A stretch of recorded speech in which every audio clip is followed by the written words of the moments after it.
Katapusan ng ngaba ng mundo sa October 13, 2025, ang araw ng paghukom ng kalikasan.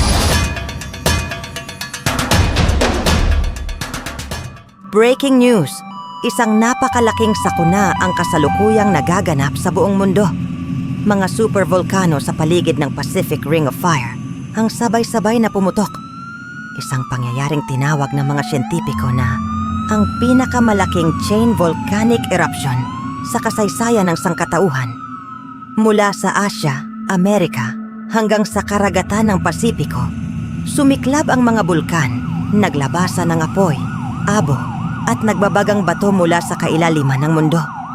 Ang kalangitan ay nababalot ng usok at abo, habang ang araw ay tila naglaho sa likod ng makapal na ulap ng kadiliman.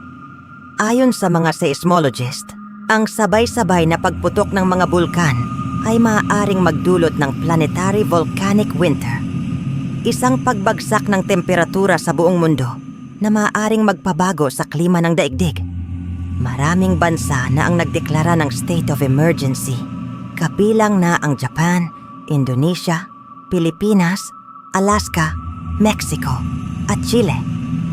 Habang patuloy ang paglikas ng mga residente, nagbabala ang mga eksperto na kung magpapatuloy ang ganitong aktibidad, maaari itong magdulot ng global blackout, pagkasira ng mga pananim, at malawakang pagkalipol ng mga nilalang sa mundo. At ngayong petsang October 13, 2025, maraming naniniwala na ito na raw ang araw ng paghihiganti ng kalikasan, ang sandaling binalikan tayo ng apoy ng mundo. Sa panayam ng Global Volcanic Observatory, sinabi ni Dr. Robert Downey, "This is no longer a regional crisis. This is Earth's final warning. Ang mundo ngayon ay nasa bingit ng pagguho at tanging oras na lamang ang magpapasya kung may bukas pa para sa sangkatauhan."